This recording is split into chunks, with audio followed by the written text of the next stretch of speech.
อิมินาสักกาเตนะพุทธังอภิปูชยามะ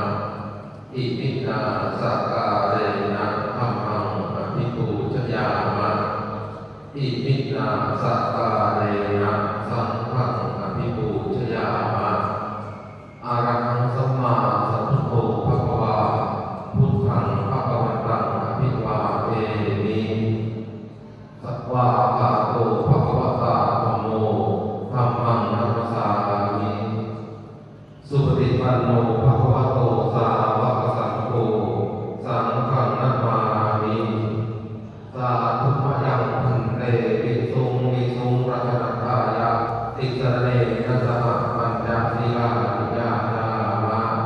ทุติยมปิมะยังพันเตภิกษุภิกษุรัตนทายะติสรเนนะสหปัญจศีลานิยาจามะตติยมปิมะยังพันเตภิกษุภิกษุรัตนทายะติสรเนนะสหปัญจศีลานิยาจามะ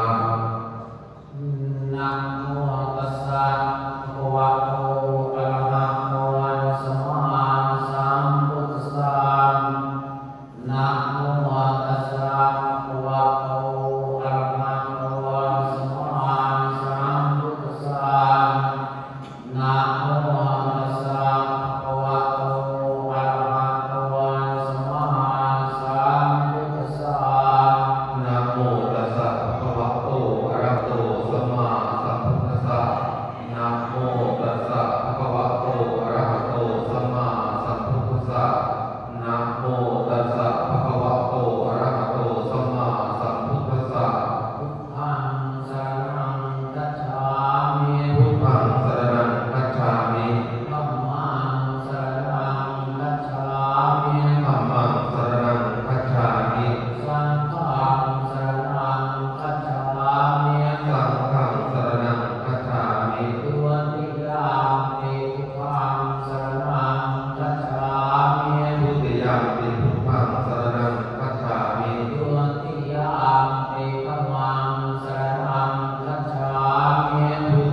นะโมตัสสะภะคะวะโตอะระหะโตสัมมาสัมพุทธัสสะนะโม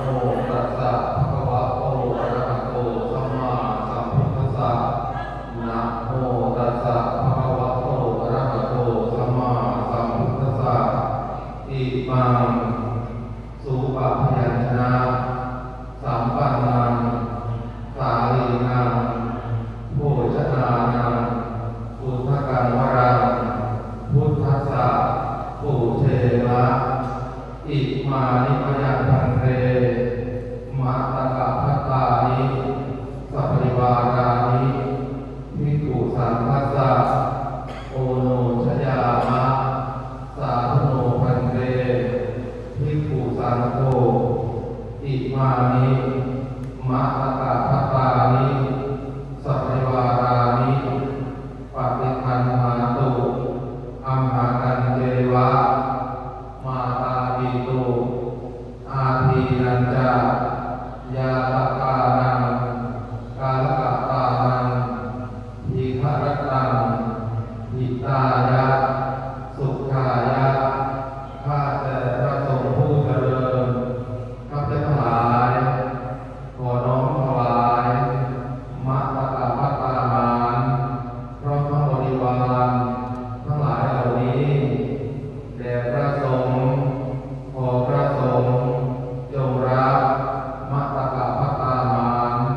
พร้อมทั้งบริวารทั้งหลายเหล่านี้ของข้าพเจ้าทั้งหลาย